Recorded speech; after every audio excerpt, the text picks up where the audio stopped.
Hi hello ಎಲ್ರಿಗೂ ನಮಸ್ಕಾರ. News 18 Kannada ಡಿಜಿಟಲ್ಗೆ ಸ್ವಾಗತ. ನಾನು ಸತೀಶ್ ಕನಕಪುರ.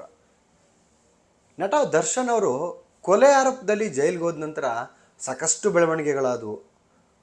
ಒಂದ್ಸಲ ಬೇಲ್ ಬರ್ತದೆ, ಬೇಲ್ ಸಿಗುತ್ತೆ, ಅದಾದ ನಂತರ ಮತ್ತೆ ಬೇಲ್ ಕ್ಯಾನ್ಸಲ್ ಆಗುತ್ತೆ. ಆ ಗ್ಯಾಪಲ್ಲಿ ಜೈಲಿಗೆ ಹೋಗ್ತಾರೆ. ಸೊ ಮೊದಲನೇ ಸಲ ಬೇಲ್ ತೊಗೊಂಡು ಬಂದಾಗ ಡೆವಿಲ್ ಸಿನಿಮಾದ ಶೂಟಿಂಗ್ ಹೋಗ್ತಾರೆ, ಬ್ಯಾಂಕಾಕ್ ಹೋಗ್ತಾರೆ. ಆ ಒಂದು ಸಿನಿಮಾದ ಶೂಟಿಂಗ್ ಕೆಲಸ ಏನಿತ್ತು ಎಲ್ಲ ಮುಗಿಸ್ತಾರೆ. ಅದಾದ ನಂತರ ಮತ್ತೆ ಬೇಲ್ ಕ್ಯಾನ್ಸಲ್ ಆಗುತ್ತೆ.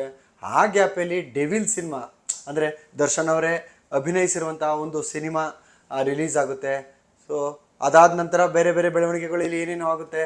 ಸೊ ಒಂದು ಕಡೆ ಆ ಒಂದು ಪ್ರಕರಣದ ಟ್ರಯಲ್ ಕೂಡ ಶುರುವಾಗುತ್ತೆ, ಸಾಕ್ಷಿಗಳ ವಿಚಾರಣೆಗಳು ಆಗ್ತಿದೆ. ಸೊ ಇದೆಲ್ಲದರ ನಡುವೆ ಮತ್ತೆ ದರ್ಶನ್ ಅವ್ರಿಗೆ ಒಂದು ವಿಘ್ನ ಎದುರಾಗಿದೆ ಅಂತ ಅಂದರೆ ತಪ್ಪಲ್ಲ. ಅದೇನೋ ಹೇಳ್ತಾರಲ್ಲ, ಒಂದು ಗಾದೆ ಮಾತಿದೆ, ಓದ್ಯ ಪಿಶಾಚಿ ಅಂದರೆ ಬಂದರೆ ಗವಾಕ್ಷಲಿಲಿ ಅನ್ನುವಂಥ ಒಂದು ಮಾತಿದೆಯಲ್ಲ. ಸೊ ಆ ರೀತಿ ಸೊ ದರ್ಶನ್ ಅವ್ರ ಟೈಮ್ ಸರಿಗಿಲ್ಲ ಅಂತ ಅಂದರೆ ತಪ್ಪಿಲ್ಲ. ಏನಕ್ಕೆ ಅಂತಂದರೆ ಈ ಒಂದು ಪ್ರಕರಣದ ನಂತರ ಏನು 2024 ಜೂನ್ ನಂತರ ಏನೇನು ಪ್ರಕರಣ ಅಂದರೆ ರೇಣುಕಾ ಸ್ವಾಮಿಯ ಒಂದು ಕೊಲೆ ಆಗುತ್ತೆ. ಸೊ ಆ ಒಂದು ಕೊಲೆ ಪ್ರಕರಣದಲ್ಲಿ ಅವರ ಒಂದು ರೇಣುಕಾ ಸ್ವಾಮಿಯ ಒಂದು ಡೆಡ್ ಬಾಡಿ ಸುಮ್ನಳ್ಳಿ ಬ್ರಿಡ್ಜ್ ಹತ್ರ ಸಿಗುತ್ತೆ. ಅದಾದ ನಂತರ ಈ ಒಂದು ಕೊಲೆಗೂ ನಟ ದರ್ಶನ್ ಅವರ ತಂಡಕ್ಕೂ ಅವರ ಡಿ ಗ್ಯಾಂಗ್ಗೆ ಲಿಂಕ್ ಇದೆ ಅನ್ನುವಂಥ ಆರೋಪದಲ್ಲಿ ಅವರೆಲ್ಲರೂ ಕೂಡ ಅರೆಸ್ಟ್ ಆಗ್ತಾರೆ. ಅದರಲ್ಲೂ ಕೂಡ ನಟ ದರ್ಶನ್ ಮೈಸೂರಿನಲ್ಲಿ ಜಿಮ್ನಲ್ಲಿ ವರ್ಕೌಟ್ ಮಾಡಬೇಕಾದ್ರೆ ಅದು ಡೆವಿಲ್ ಶೂಟಿಂಗ್ ಸಂದರ್ಭದಲ್ಲಿ, ಸೊ ಆ ಸಂದರ್ಭದಲ್ಲಿ ಅವ್ರನ್ನ ಅರೆಸ್ಟ್ ಮಾಡ್ಕೊಂಡು ಬಂದು ತಗೊಂಡೋಗಿ ಜೈಲ್ಗೆ ಹಾಕ್ತಾರೆ. ಸೊ ಎಲ್ಲ ಬೆಳವಣಿಗೆಗಳ ನಾನು ಏನೇನು ಹೇಳಿದೆ, ಈ ಎಲ್ಲ ತುಂಬ ಸನಿಹವಾದಂತಹ ಈ ಎಲ್ಲ ವಿಚಾರಗಳನ್ನು ಈ ಎಲ್ಲ ಸನ್ನಿವೇಶಗಳನ್ನು ಮತ್ತೆ ಅವರ ಅಭಿಮಾನಿಗಳಿಗೆ, ನೋಡುಗರಿಗೆ ರೀಕಾಲ್ ಮಾಡುವಂಥ ರೀತಿಯಲ್ಲಿ ಒಂದು ಸಿನಿಮಾ ಬರ್ತಾ, ಆ ಒಂದು ಸಿನಿಮಾದ ಟೀಸರ್ ಏನಿದೆ, ಸೊ ಇದೆಲ್ಲೋ ಒಂದು ರೇಣುಕಾ ಸ್ವಾಮಿಯ ಕೊಲೆ ಪ್ರಕರಣಕ್ಕೂ ಇದಕ್ಕೂ ಲಿಂಕ್ ಇದೆಯಾ, ನಟ ದರ್ಶನ್ ಅವರ ಕುರಿತಾದ ಒಂದು ಸಿನಿಮಾನ ಇದು, ಈ ರೀತಿಯಾದಂತಹ ಒಂದು ಪ್ರಶ್ನೆ, ಕುತೂಹಲ ಎಲ್ಲದಕ್ಕೂ ವೇದಿಕೆ ಆಗುತ್ತೆ. ಆ ವೇದಿಕೆಯ ಹೆಸರು ಬಾಸ್. ಒಂದು ಕಡೆ ದರ್ಶನ್ ಅವ್ರನ್ನ ಅವರ ಅಭಿಮಾನಿಗಳು ಬಾಸ್ ಅಂತ ಕರೀತಾರೆ, ಈ ಒಂದು ಸಿನಿಮಾಗೂ ಕೂಡ ಬಾಸ್ ಅನ್ನುವಂಥ ಒಂದು ಟೈಟ್ಲ್ ಇಟ್ಟಿರ್ತಾರೆ. ಸೊ ಆದರೆ ಆ ಒಂದು ಸಿನಿಮಾದ ಟೀಸರ್ನಲ್ಲೂ ಕೂಡ ಒಂದಷ್ಟು ಪ್ರಕರಣಗಳು ರೇಣುಕಾ ಸ್ವಾಮಿಯ ಪ್ರಕರಣವನ್ನು ನೆನೆಸುವಂಥ ಒಂದಷ್ಟು ಸನ್ನಿವೇಶಗಳಿರುತ್ತೆ. ಸೊ ಇದರ ನಡುವೆ ಚಿತ್ರತಂಡ ಕೊಲೆ ಪ್ರಕರಣಕ್ಕೂ ಈ ಒಂದು ಸಿನಿಮಾಗೂ ಯಾವುದೇ ಸಂಬಂಧ ಇಲ್ಲ ಅನ್ನುವಂಥ ನಿಟ್ಟಿನಲ್ಲಿ ಕ್ಲಾರಿಟಿ ಕೊಡ್ತಾರೆ. ಸೊ ಏನಕ್ಕೆ ಅಂದರೆ ಸಿನಿಮಾ ಅನ್ನೋದೇ ಒಂದು ಕಲ್ಪನೆ.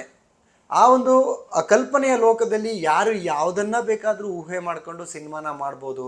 ಸೊ ಈ ಒಂದು ಸನ್ನಿವೇಶ ಅದೇ ಥರ ಇದೆ ಅನ್ನುವಂಥ ಮಾತ್ರಕ್ಕೆ ಆ ಒಂದು ಸಿನಿಮಾ ಅದಕ್ಕೆ ಸಂಬಂಧಪಟ್ಟಿದ್ದು, ಆ ಒಂದು ಪ್ರಕರಣಕ್ಕೆ ಸಂಬಂಧಪಟ್ಟಿದ್ದು.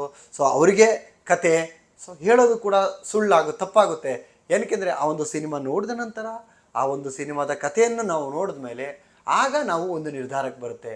ಸೊ ಅದಕ್ಕೂ ಮೊದಲೇ ಯಾವಾಗ ಈ ಒಂದು ತನುಷ್ ಶಿವಣ್ಣ ಅಭಿನಯದ ನವ ನಿರ್ದೇಶಕರಾದಂಥ ಲವ ಅವರ ಆ ಕಲ್ಪನೆಯಲ್ಲಿ ಮೂಡಿದಂತಹ ಬಾಸ್ ಸಿನಿಮಾದ ಟೀಸರ್ ಬರುತ್ತೋ, ಆ ಟೀಸರ್ ಬಂದ ತಕ್ಷಣ ಇದೆಲ್ಲೋ ನಿಜವಾಗ್ಲೂ ಇದು ರೇಣುಕಾ ಸ್ವಾಮಿ ಕೊಲೆ ಪ್ರಕರಣಕ್ಕೆ ಲಿಂಕ್ ಇದೆ ಅನ್ನುವಂಥ ನಿಟ್ಟಿನಲ್ಲಿ ಚರ್ಚೆ ಆಗುತ್ತೆ. ಅದಕ್ಕೆ ಪೂರಕವಾಗಿ ದರ್ಶನ್ ಅವರ ಲಾಯರು ಕೂಡ ಸೆನ್ಸಾರ್ ಬೋರ್ಡ್ಗೆ ಒಂದು ರಿಕ್ವೆಸ್ಟನ್ನು ಕೊಟ್ಟು, ಈ ಒಂದು ಪ್ರಕರಣ ಕೋರ್ಟಲ್ಲಿದೆ, ಸೊ ಇದು ನನ್ನ ಕ್ಲೈಂಟ್ಗೆ ಸಂಬಂಧಿಸಿದಂಥ ಒಂದು ಸಿನಿಮಾ ಥರ ಇದೆ, ದಯವಿಟ್ಟು ಇದಕ್ಕೆ ಸೆನ್ಸಾರ್ ಕೊಡಬಾರ್ದು ಅನ್ನುವಂಥ ನಿಟ್ಟಿನಲ್ಲಿ ಒಂದು ಸೆನ್ಸಾರ್ ಬೋರ್ಡ್ಗೆ ಒಂದು ರಿಕ್ವೆಸ್ಟ್ ಮಾಡಿ ಈ ಒಂದು ಸಿನಿಮಾ ಸೆನ್ಸಾರೇ ಆಗಬಾರ್ದು ಅನ್ನುವಂಥ ನಿಟ್ಟಿನಲ್ಲಿ ಅವರು ರಿಕ್ವೆಸ್ಟ್ ಮಾಡ್ತಾರೆ. ಆದರೆ ನಾನು ಆಗಲೇ ಹೇಳಿದ್ನಲ್ವಾ, ಸೊ ಕೆಲವೊಂದು ಸನ್ನಿವೇಶಗಳು, ಕೆಲವೊಂದು ಘಟನೆಗಳು, ಕೆಲವೊಂದು ಸಂಭಾಷಣೆಗಳು, ಕೆಲವೊಂದು ಚಿತ್ರಣ ಅದಕ್ಕೆ ಹೋಲಿಕೆ ಆಗುತ್ತೆ ಅನ್ನೋ ಮಾತ್ರಕ್ಕೆ ಇಡೀ ಸಿನಿಮಾನೇ ಅವ್ರದ್ದು ಅಂತ ಹೇಳೋದಕ್ಕೆ ತುಂಬ ತಪ್ಪಾಗುತ್ತೆ. ಸೊ ಆ ಒಂದು ನಿಟ್ಟಿನಲ್ಲಿ ಆ ಒಂದು ಸಿನಿಮಾ ಬಂದಾಗ ನೋಡೋಣ ಅನ್ನುವಂಥ ನಿಟ್ಟಿನಲ್ಲಿ ಸೊ ಚಿತ್ರತಂಡಕ್ಕೆ ಯಾವುದೇ ಸಮಸ್ಯೆ ಆಗದ ರೀತಿಯಲ್ಲಿ ಸೆನ್ಸಾರ್ ಬೋರ್ಡ್ನವರು ಆ ಒಂದು ಸಿನಿಮಾವನ್ನು ನೋಡಿ, ಆ ಒಂದು ಸಿನಿಮಾದ ಆರಂಭದಲ್ಲಿ ಈ ಒಂದು ಸಿನಿಮಾದ ಕತೆ ಯಾರಿಗೂ ಕೂಡ ಸಂಬಂಧಿಸಿಲ್ಲ, ಇದು ಕಾಲ್ಪನಿಕ ಕತೆ ಅನ್ನುವಂಥ ನಿಟ್ಟಿನಲ್ಲಿ ಒಂದಷ್ಟು ಲೈನ್ಗಳನ್ನ ಸೇರಿಸಿ ಅನ್ನುವಂಥ ಸಲಹೆಯನ್ನು ಕೊಡುವುದರ ಜೊತೆಗೆ ಬಾಸ್ ಸಿನಿಮಾದ ಕೆಲವೊಂದು ಡೈಲಾಗ್ಗಳಿಗೆ ಕತ್ರಿಯರ ಹಾಕ್ಬೋದು ಅಥವಾ ಮ್ಯೂಟ್ ಮಾಡಿದ್ರು ಮಾಡಿ. ಸೊ ಆ ಒಂದು ಡೈಲಾಗ್ಗಳು ಸಿನಿಮಾದಲ್ಲಿ ಇರಬಾರ್ದು ಅನ್ನುವಂಥ ನಿಟ್ಟಿನಲ್ಲಿ ಆ ಒಂದು ಬಾಸ್ ಸಿನಿಮಾಗೆ ಒಂದು ಸೆನ್ಸಾರ್ ಕೂಡ ಸಿಕ್ಕಿದೆ. ಆ ಸೆನ್ಸಾರ್ನಲ್ಲಿ ಬಾಸ್ ಪಾಸ್ ಆಗಿದ್ದಾನೆ. ಸೊ ಆ ಬಾಸ್ ಚಿತ್ರಕ್ಕೆ ಸೆನ್ಸಾರ್ನವರು U&A, ಸೊ ಫ್ಯಾಮಿಲಿ ಸಮೇತ ಹೋಗಿ ಒಂದು ಸಿನಿಮಾನ ನೋಡ್ಬೋದು. ಯಾವುದೇ ರೀತಿಯಾದಂಥ ಮುಜುಗರ ಇಲ್ಲದಂಥ ಒಂದು ಸಿನಿಮಾ ಅನ್ನುವಂಥ ನಿಟ್ಟಿನಲ್ಲಿ U&A ಸರ್ಟಿಫಿಕೇಟನ್ನು ಕೂಡ ಕೊಟ್ಟಿದ್ದಾರೆ. ಸೊ ಎಲ್ಲ ಬೆಳವಣಿಗೆಗಳ ನಡುವೆ ಯಾವುದೇ ಅಡೆತಡೆಗಳು ವಿಘ್ನ ಇಲ್ಲದೆ ಬಾಸ್ ಈಗ ಥಿಯೇಟ್ರ್ ಬರೋದಕ್ಕೆ ಸಿದ್ಧವಾಗಿದೆ. ಏನು ದರ್ಶನ್ ಲಾಯರ್ ಅವರು ಹೋಗಿ ಕೋರ್ಟ್ಗೆ ಒಂದು ಸೆನ್ಸಾರ್ಗೆ ಒಂದು ರಿಕ್ವೆಸ್ಟ್ ಕೊಟ್ಟು ಈ ಒಂದು ಸಿನಿಮಾಗೆ ಸೆನ್ಸಾರ್ ಆಗಬಾರ್ದು ಅಂತ ಅವರು ತಡೆಯನ್ನು ನೀಡುವಂಥ ಪ್ರಯತ್ನ ಮಾಡಿದರು. ಅದಕ್ಕೆ ಯಾವುದಕ್ಕೂ ಕೂಡ ಕ್ಯಾರೆ ಎನ್ನದ ಸೆನ್ಸಾರ್ ಬೋರ್ಡು ಈಗ ಬಾಸ್ ಸಿನಿಮಾವನ್ನು ನೋಡಿದ್ದಾರೆ. ಅವರಿಗೆ ಒಂದು ಸೆನ್ಸಾರ್ ಕೂಡ ಪಾಸ್ ಆಗಿದೆ, ಒಂದು ಸೆನ್ಸಾರ್ ಸರ್ಟಿಫಿಕೇಟ್ ಕೂಡ ಸಿಕ್ಕಿದೆ. ಸೊ ಈ ಒಂದು ಗೆಲುವಿನ ಅಂದರೆ ಚಿತ್ರತಂಡಕ್ಕೆ ಇದನ್ನ ಗೆಲುವು ಅಂತಲೇ ಅನ್ಬೋದು. ಏನಕ್ಕೆಂದರೆ ಒಂದು ಇಡೀ ಚಿತ್ರತಂಡ ಒಂದಷ್ಟು ಬಜೆಟನ್ನು ಹಾಕಿ ಆ ಒಂದು ಸಿನಿಮಾವನ್ನು ಮಾಡಿ ನೀನು ತೆರೆ ಮೇಲೆ ತರಬೇಕು ಅನ್ನುವಂಥ ಸಂದರ್ಭದಲ್ಲಿ ಈ ಸಿನಿಮಾನ ಸೆನ್ಸಾರೇ ಆಗಬಾರ್ದು ಅಂದರೆ ಚಿತ್ರದ ನಿರ್ಮಾಪಕ ಏನಾಗಬೇಡ, ಸಿನಿಮಾದ ನಟ, ಸಿನಿಮಾದ ನಿರ್ದೇಶಕ, ಅವನ ಕನಸು ಎಲ್ಲವೂ ಕೂಡ ನನಸಾಗಲ್ಲ. ಸೊ ಈ ರೀತಿ ಆಗಬಾರ್ದು ಅನ್ನುವಂಥ ನಿಟ್ಟಿನಲ್ಲಿ ಸೆನ್ಸಾರ್ನವರು ಒಂದಷ್ಟು ಪದಗಳಿಗೆ ಬ್ರೇಕ್ ಹಾಕಿ ಅದರ ಜೊತೆಗೆ U&A ಕೊಟ್ಟಿದ್ದಾರೆ. ಯಾವಾಗ ಚಿತ್ರತಂಡಕ್ಕೆ U&A ಸರ್ಟಿಫಿಕೇಟ್ ಸಿಕ್ತೋ ಆ ಕೂಡಲೇ ಈಗ ಅವರು ಕೂಡ ಆ್ಯಕ್ಟಿವ್ ಆಗಿದ್ದಾರೆ. ಮೊನ್ನೆಯಷ್ಟು ಟೀಸರ್ ಬಿಟ್ಟಿದ್ದಂಥ ಚಿತ್ರತಂಡ ನಾಳೆ ಸಿನಿಮಾದ ಒಂದಲ್ಲ 2 ಹಾಡುಗಳನ್ನು ರಿಲೀಸ್ ಮಾಡೋದಕ್ಕೆ ಹೊರಟಿದ್ದಾರೆ.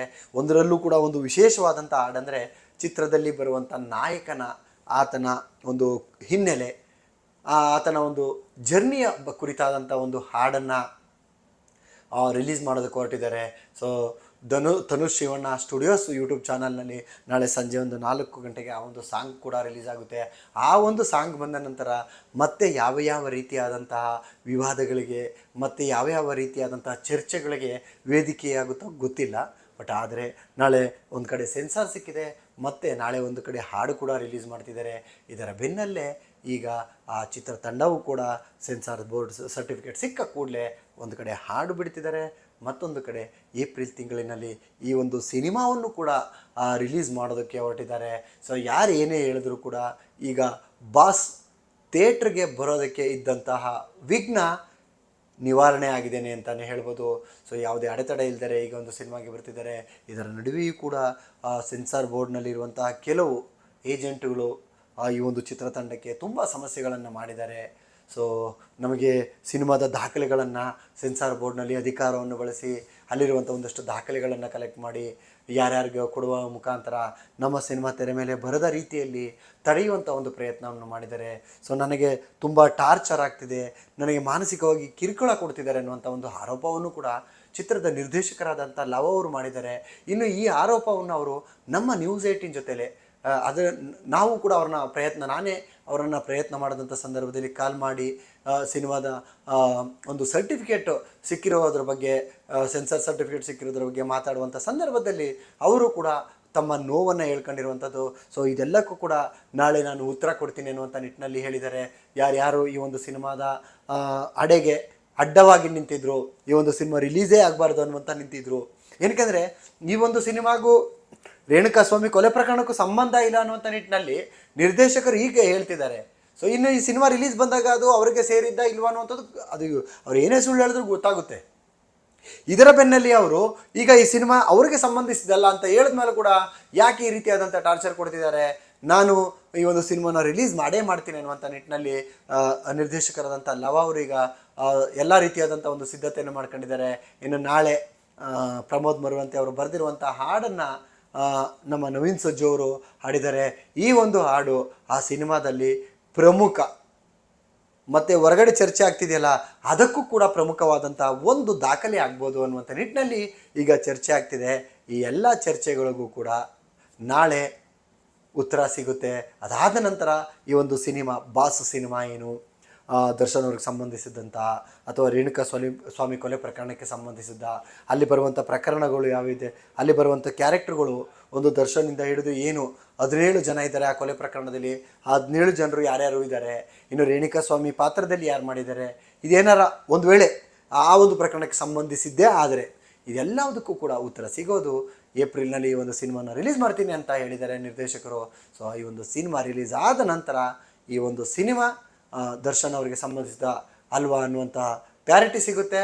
ಸೊ ಇದರ ನಡುವೆ ಈಗ ಬಾಸ್ ಚಿತ್ರಕ್ಕೆ ಇದ್ದಂತಹ ಅಡಚಣೆ ನಿವಾರಣೆಯಾಗಿದೆ.